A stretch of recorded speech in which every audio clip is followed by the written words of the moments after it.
Hello, everyone. Welcome back to Healing the Gap. Today, we have one of the fellows from the PHERI Institute, Dr. Sarah Sweeney. So, Dr. Sweeney, I would love for you to introduce yourself. Who are you? What do you do? Who do you serve? And then after that, maybe give an overview of your study. Okay, great. Thank you for inviting me, Morgan, and it's nice to see you. So, my name's Sarah Sweeney, and I'm a family physician and a researcher at MetroHealth. I'm a fellow in the Population Health Research Institute, or Population Health and Equity Research Institute, as Morgan mentioned. And I'm born and raised in Northeast Ohio. I've been serving patients and families as a family doctor in the city of Cleveland since 2016. And I currently practice at Metro's Glenville Health Center, which is in the Glenville neighborhood. And I did my medical school training and residency here in Cleveland. And I was also a National Health Service Corps scholar, which means I kind of committed my career to doing primary care to like more vulnerable or marginalized communities. The project that I got invited to this podcast to talk about is called the Centering Survivors and Families Project, and it's a pilot project. The aim of the project is to better understand the range of impacts that gun violence has on survivors of gun violence and their families, or the families of people that have lost their lives to gun violence in our community.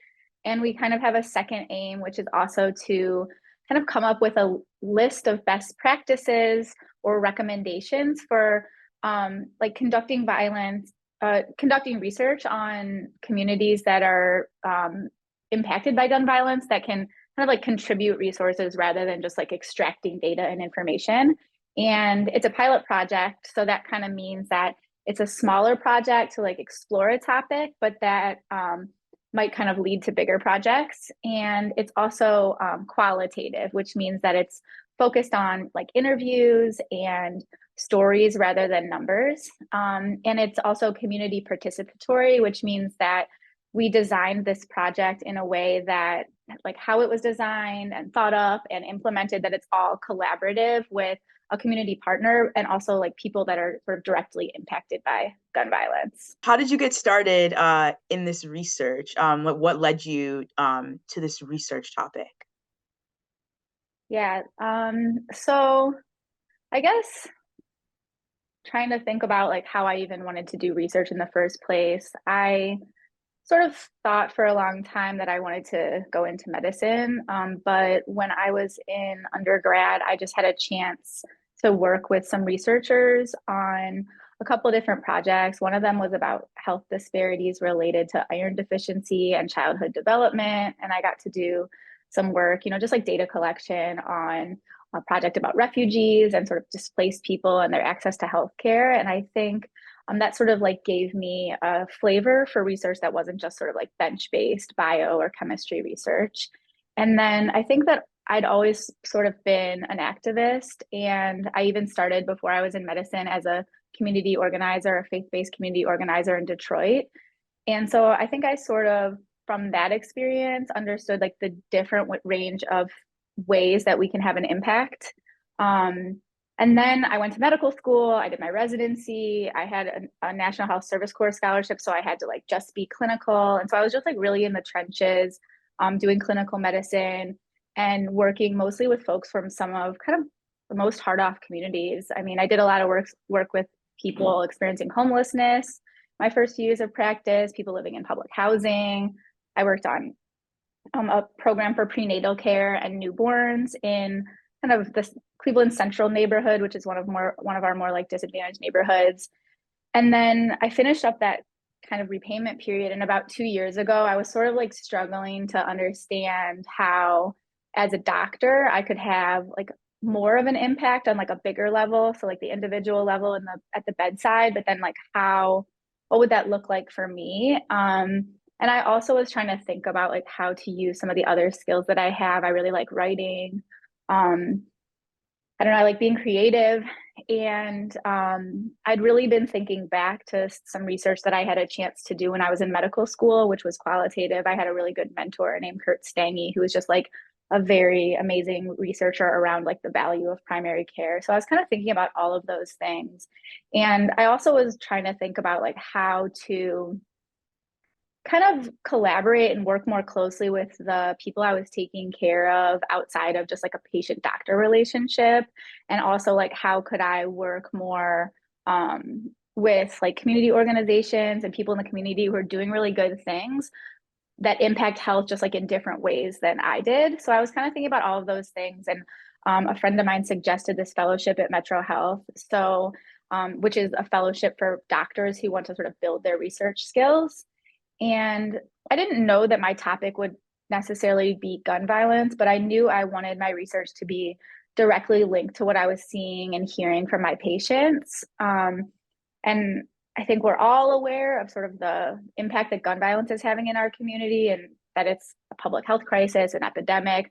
But what I was really seeing was that the things that I was really hearing about the impacts of gun violence on my patients, on their families, like I wasn't really seeing that in the media.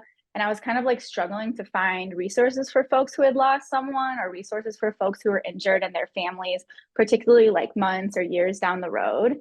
And at the same time, I had like an amazing patient who's actually an outreach worker for Cleveland Peacemakers Alliance. And I always thought like the work that she was doing was really valuable, super powerful. And I just always asked her about it. And so I don't know, like I just from that asked to kind of get linked up with the Cleveland Peacemakers Alliance, which I'll tell you more about in a little bit, which is an awesome community organization.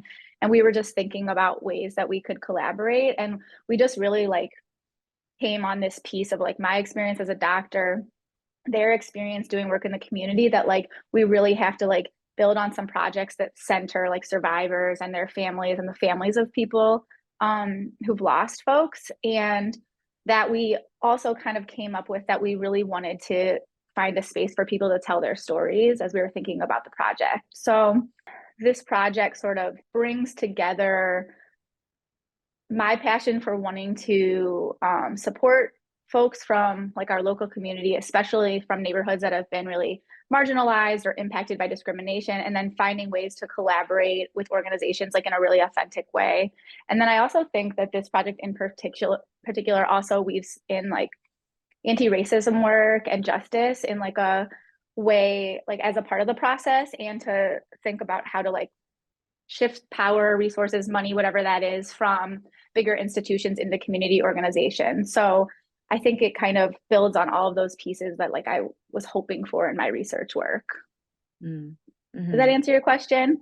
Absolutely. And I'm glad you brought up the Cleveland Peacemakers Alliance, because that's what I wanted to ask you about next is to hear more about the relationship you have with your community organizations and the role they play in your project and what's gone into building that teamwork and that collaborative environment for the project.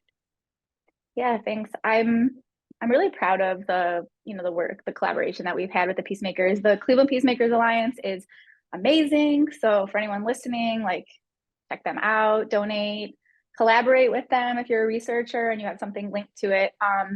They are what's called a violence intervention program, and that's a name for community-based organizations that are trying to combat community violence, including gun violence, by they're trying to get at like the roots of violence, but also try to prevent further violence once violence occurs. And they do all kinds of things by like outreaching like victims of firearm violence and their families to try to avoid retaliation. They build relationships with people who might be at risk for perpetrating or like becoming a victim of gun violence, like teens from a disproportionately impacted neighborhood. They do some work at some of the high schools in town, but they do like a lot more than that. They show up to homicides and like support families like through that whole process. They come to the bedside at hospitals, like if a child has been shot, and they're just really like on the ground doing that like super super hard work for like not a lot of pay. That's really critical. And they also do advocacy work. They like collaborate with other organizations, and yeah, they're amazing. So shout out to them. Maisha Watkins is their director. Mariam Patterson is their outreach person who's been really a big part of this project. And then I'm also collaborating with MetroHealth Trauma Recovery Center. So it's like an internal organization within Metro, but it's like outside of the research division. So they are, I don't know if people on this call will know about them. So I'll just tell that you guys about them too. Is that okay? I know you asked about the Peacemakers. Okay. Um, so Metro Trauma Recovery Center, they're, I would kind of call them like a multidisciplinary center, and they support anyone that's been impacted by violence, any type of violence. It doesn't have to be gun violence, but they help with stuff like applying for victims of crime compensation, like mental health services, direct resources. Like they have what's called trauma coaching afterwards. So they've been, they do a lot of like direct support of folks impacted by gun violence, like right after an injury in the hospital. And so shout out to them. Chanel Harris has been really awesome on this project. So I think you asked a little bit about like collaborating together with the Peacemakers, and I think I've really just tried to take the perspective. So I'm a newer researcher. Like this is my first time having a grant. This is my first time, being the PI or the primary investigator on a project. So I think I've tried to be like very, very collaborative along the entire process and just like been open about what like I do and do not know about doing research and trying to like pull in our partner, the Peacemakers Alliance, and also we have like a couple community members who've like lost folks from guns, and then really just trying to like get their feedback at every step of the process. And I think that's been like the most important piece of it is just like kind of really, really, really collaborating from like the bones of the project so that we all really feel like deeply connected to the project and that like we all feel like our like views and our ideas are heard. So it's not just like I'm the PI and here's what we're going to do and you're just like my sign off community partner. Like it's very much like this is their project as much as it is mine. And I feel like I should disclose Oh that yeah. I'm helping on the project. I can attest, Dr. Sweeney's telling the truth. I really appreciate working with you on it too, Morgan. I hope it doesn't scare you guys when I'm just like, I don't know either, but we're gonna figure it No, out. I'm really enjoying, I was talking to some other people in the center that I've enjoyed working with the fellows, especially you, because I feel very comfortable like not knowing things and like also asking to learn because you're very open about like learning as well and sharing the learning process, which is very helpful. And I feel like I'm learning more about like qualitative work on this project than just like given a plan and then being like, okay, go code. Yeah, like here's your job. Exactly. And speaking of qualitative work, I thought we could chat about the importance of the qualitative approach to fully capture the experience of those impacted by gun violence. Because I feel like oftentimes within the US, when we speak about gun violence, we strictly speak about numbers and not really about personal stories and real lived impact. There's probably a lot of reasons why, but I thought we could just chat about kind of the importance of the qualitative approach. Yeah, I think I'm learning more about like qualitative research every day, but I actually my bachelor's degree is in cultural anthropology, which I never really kind of like made those linkages, but I feel like it's really Yeah, connected. those are so linked. Yeah.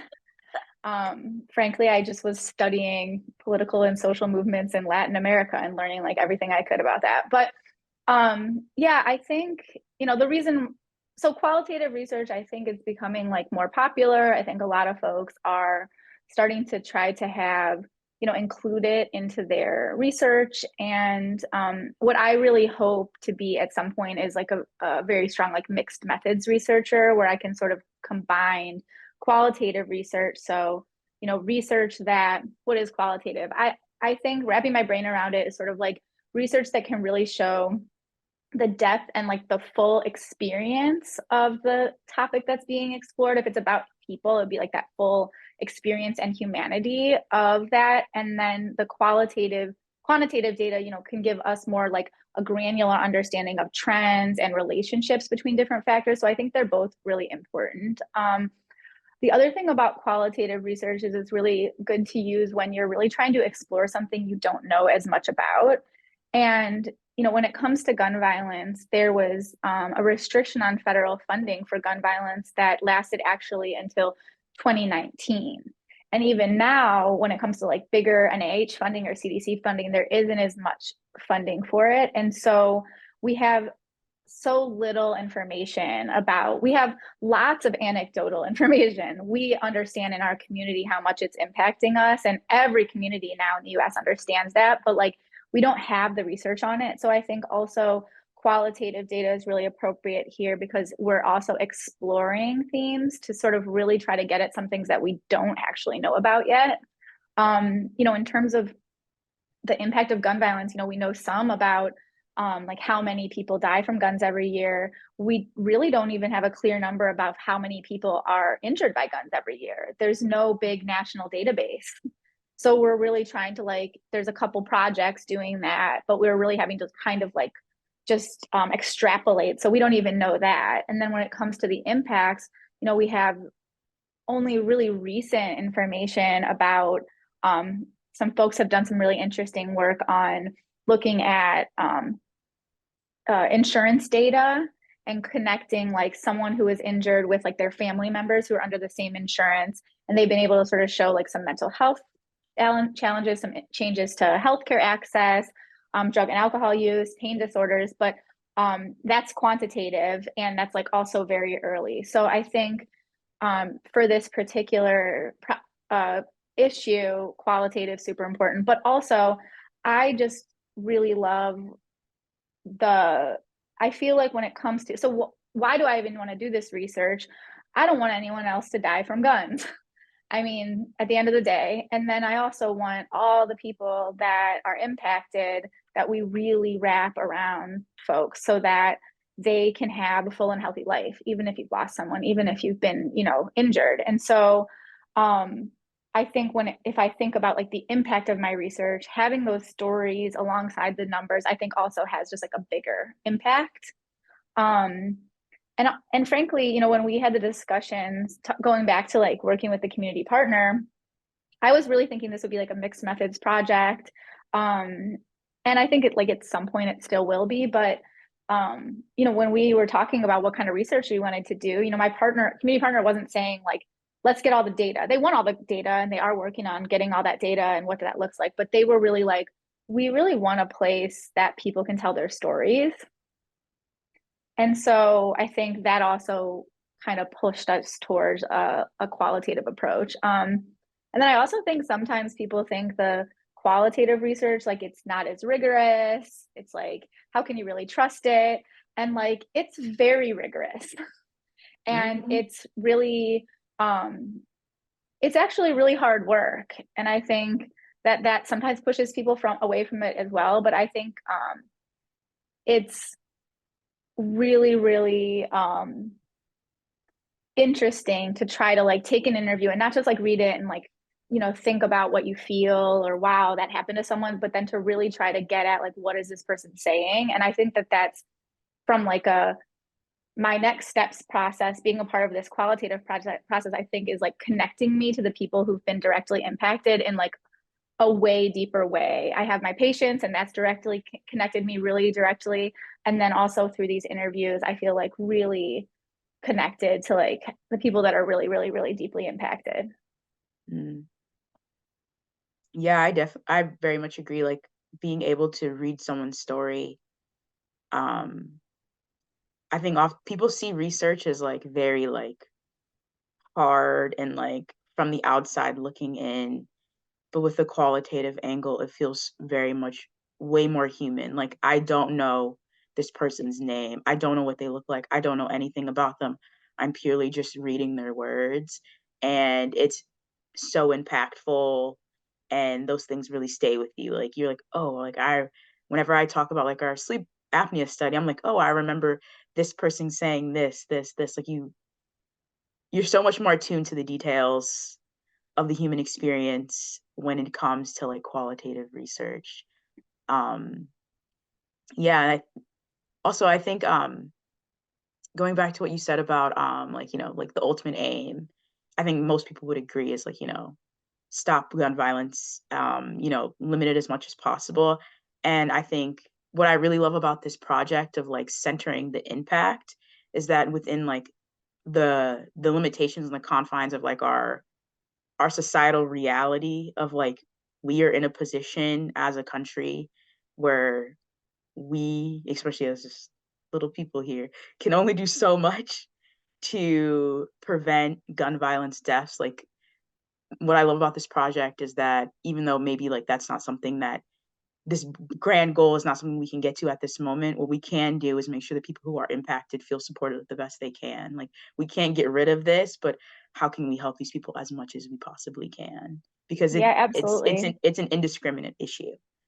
Is completely indiscriminate. And I think like that also hits on a point too that I think this work is also like destigmatizing. I think there's like, Kaiser Family Foundation did this research that showed like 1 in 5 Americans are directly impacted by gun violence. That doesn't just mean like you heard about it. It's like someone you directly know closely has been shot. And but then somehow there's still this perception of like who the people are getting shot and who the people are doing the perpetrating.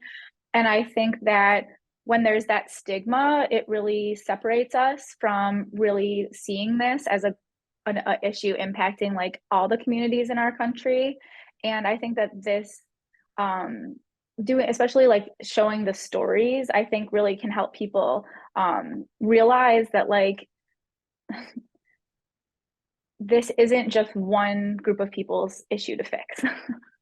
That this is all of our issue to fix and this is impacting all of our communities. And so I think that like destigmatizing piece of it is also like really important.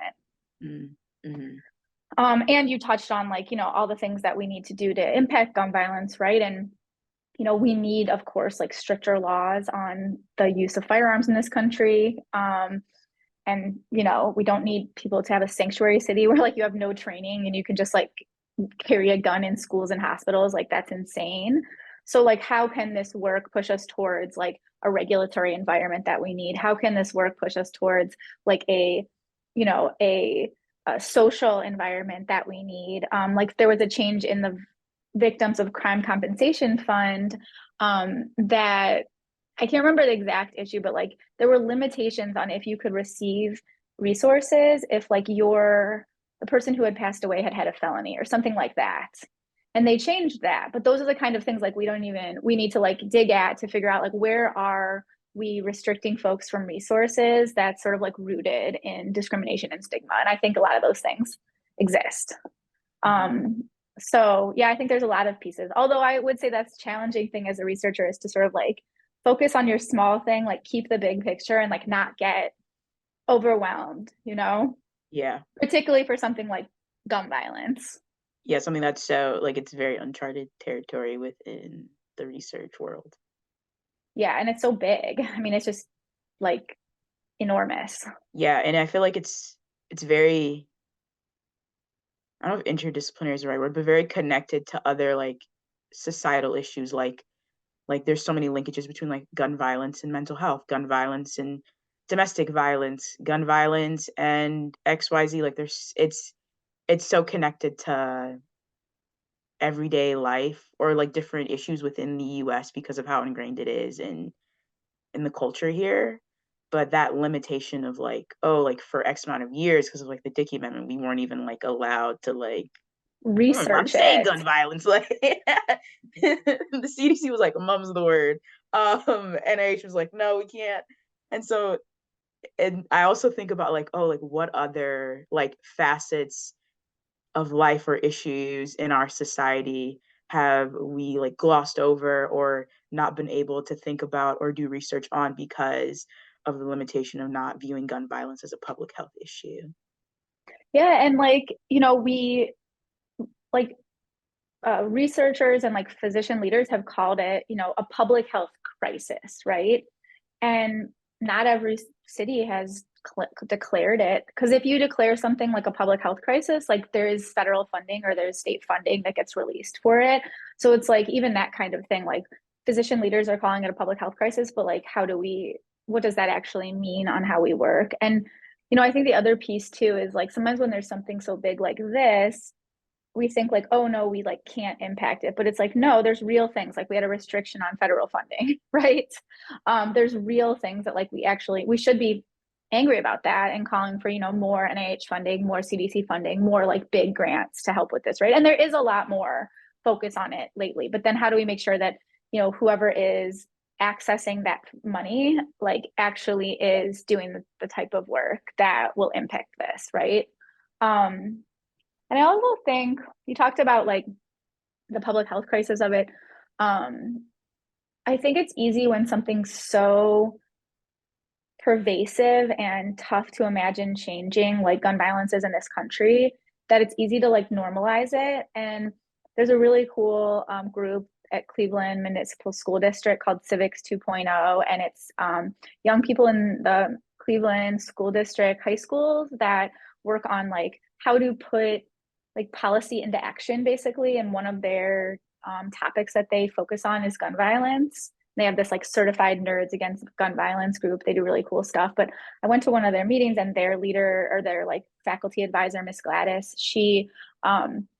I had to speak, and she was like, the one thing I want you to make sure you tell them is that like this isn't normal, and that we like have to keep saying like it's not normal. And I thought that was like really powerful that like we actually can, it's not normal, and like we can impact it.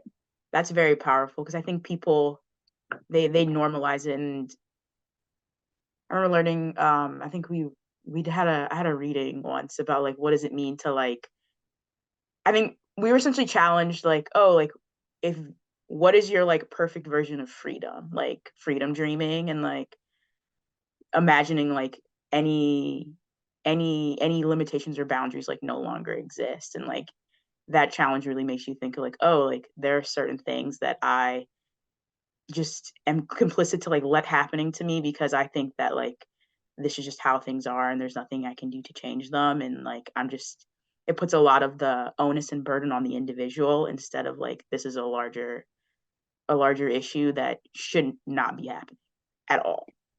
Yeah, it's a really good point because that particular point is really good because that's really true that the pervasiveness of firearm violence in this country, it limits all of our freedom.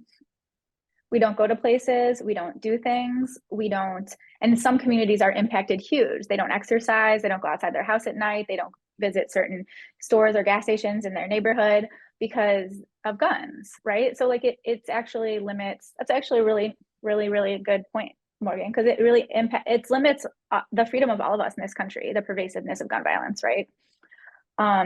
So yeah, I didn't necessarily like start out saying like this was the field of research that I would get into, but I think as a researcher, I had some really good like advice from a mentor, Dave Aaron, who's amazing. He's worked for the VA for a long time, and he sort of said, I also really care about like one other kind of population that I really want to work with is like on folks who are experiencing chronic homelessness. And I think there's just some overlaps between these issues.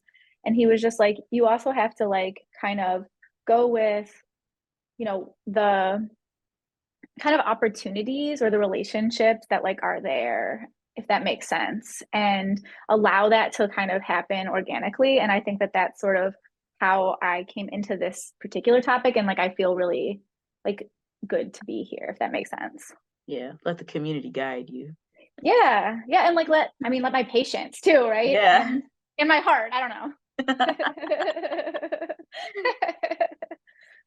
So shifting gears a little bit, I was wondering if we could talk about the importance and processes of mental health recovery from gun-related trauma.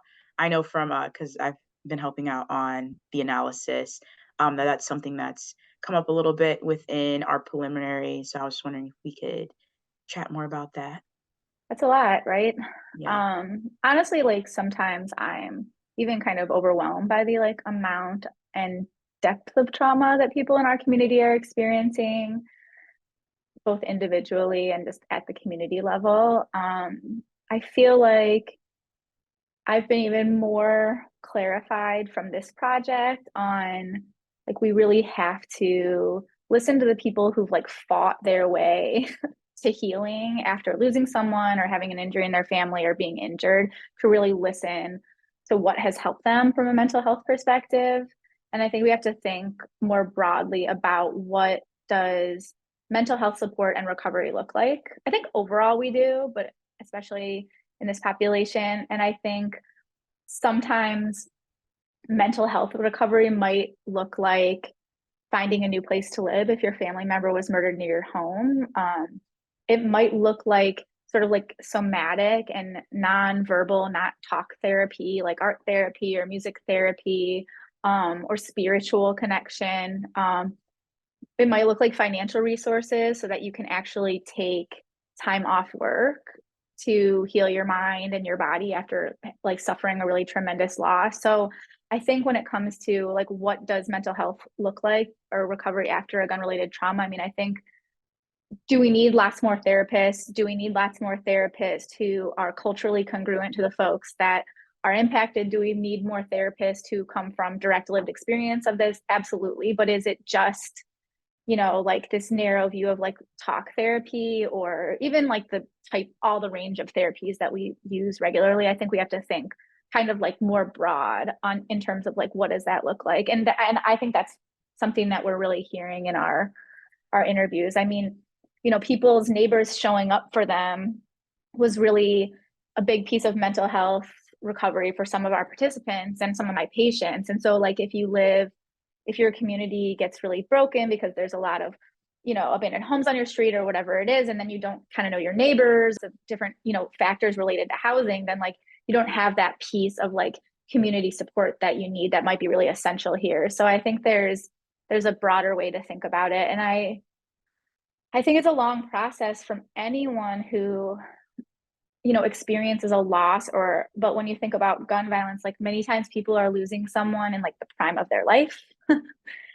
They're losing a child, or like a very young person. I mean, this is predominantly impacting a lot of folks between the ages of like 15 and 44 or something like that. So younger folks, men.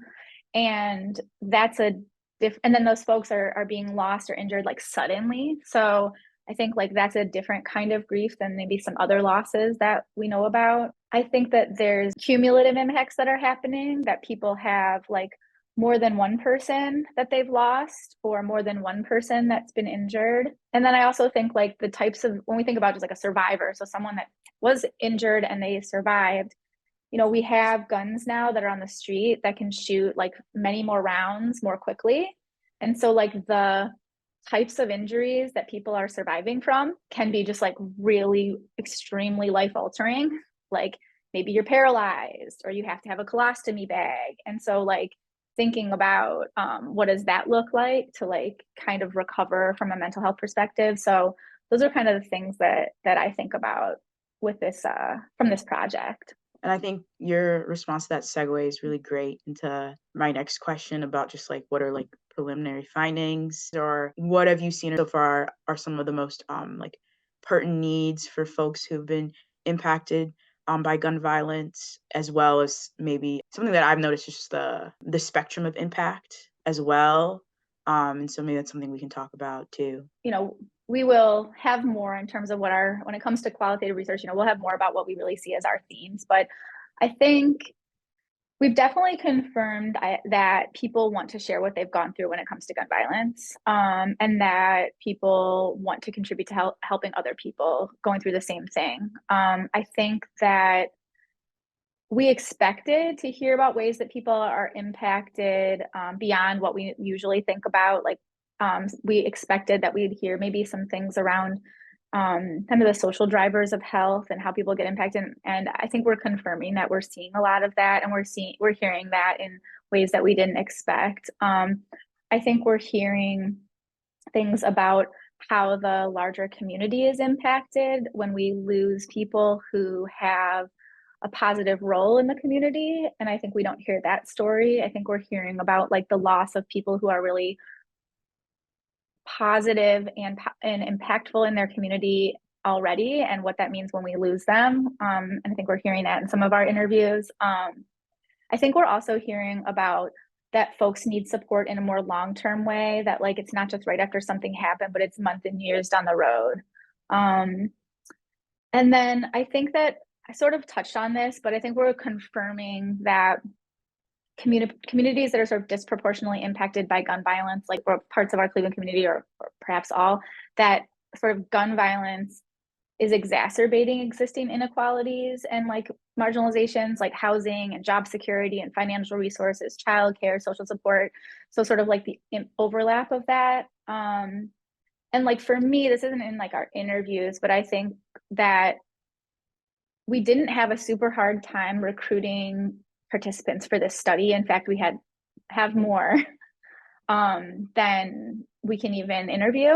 And we made, explicit decisions along the way to make sure that we compensated folks enough, but also I think working so collaboratively with like a trusted community organization Cleveland Peacemakers and Trauma Recovery Center, but also working with like, I'm a family physician, sort of trusted from our partners in the community, that has really like facilitated the recruitment process. So like we didn't have to start from scratch on building trust with folks. I think those are some of the main things. Is there anything you wanted to add, Morgan, on anything you're noticing from what we're finding? It's something, I mean, I've always known this, but it feels different when you're very intentionally reading it, is how much gun violence impacts children, and young people. And I know, something, I know there's like the famous like James Baldwin quote of like, all the children are ours, the children are all ours. And like, we all have a responsibility for them. And thinking of how in just every instance, or at least seems like in all of our interviews so far, like everyone's always bringing up kids, and how even if they're not like directly impacted, it's always something that's always in their peripheral or even just right in front of them every day in their experience. And then it also made me think of how like how maybe that was like my experience like growing up and I hadn't even thought about it of like wow, like I see it for these kids and I'm like that's terrible, like this makes me like physically ill. But then I realized like to some extent this is no different than like ways I've grown up and my friends have grown up. And it's just, yeah, it you just see the cyclical nature of it all.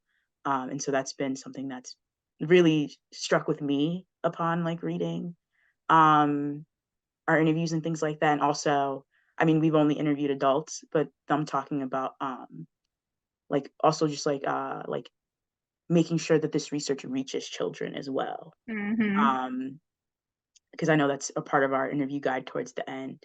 And so that's something I think is also really interesting. Like these stories, they don't just need to be shared, but they need to be shared like with all ages, all essence of the community. And like these are really important stories. And I think the fact that people have their opinions about like talk therapy, and and there were varying sentiments about talking about their experiences. It seems like something that was a consensus for quite a few of the interviews was um like if I do share these stories, I don't want to share them with a therapist. I want to share them in a way that makes an impact to the community, so that, like this doesn't happen to other people, or like bringing awareness and just trying to save lives. Like they wanted to share their stories in a very like selfless manner. Yeah, thank you. I completely agree with both of those things. Thanks for sharing both of those. Yeah, I think gun violence is the number one killer of children in this country. And it's like, well, if that doesn't move us, then what does? And then you're right, the kids come up in every single interview. Yeah, I look forward to how we think through our dissemination plan. And then to finish off, is there anything about your project or about community-based participatory research that you've learned so far, that you think is really important to share? Yeah, I think I would want to like encourage any researcher, like qualitative, quantitative, who works in any field to sort of think about themselves as someone who could do community-based participatory research.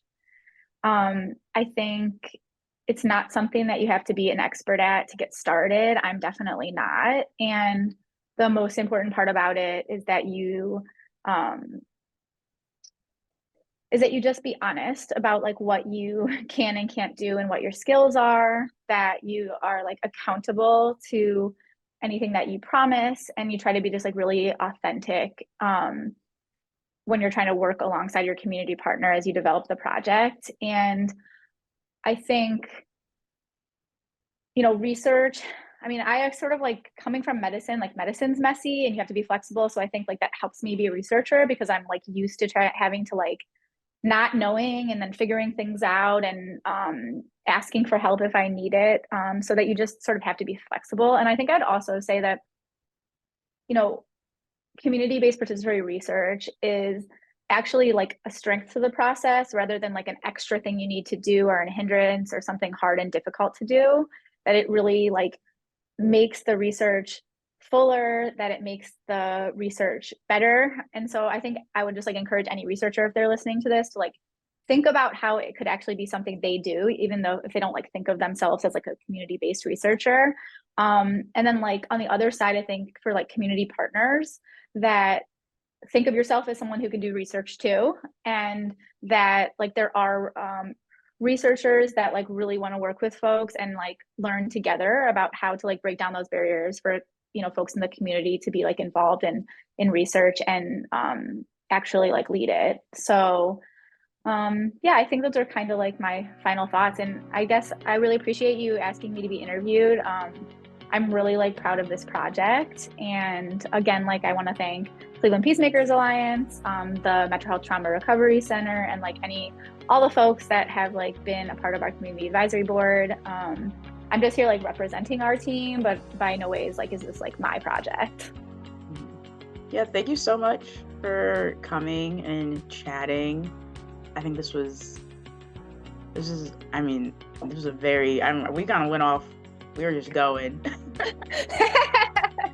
we were just enjoying the wave because it was such a good conversation. I know, it was a really I good know. conversation. You could talk all day because I think there's so much to discuss when it comes to not just gun violence, but also just like qualitative research and having a really good community partner and having good trust in community is just a long list of things. We could chat for like 2 hours probably. It's crazy, but thank you so much for coming on today and chatting. Yeah, thank you too. Thank you.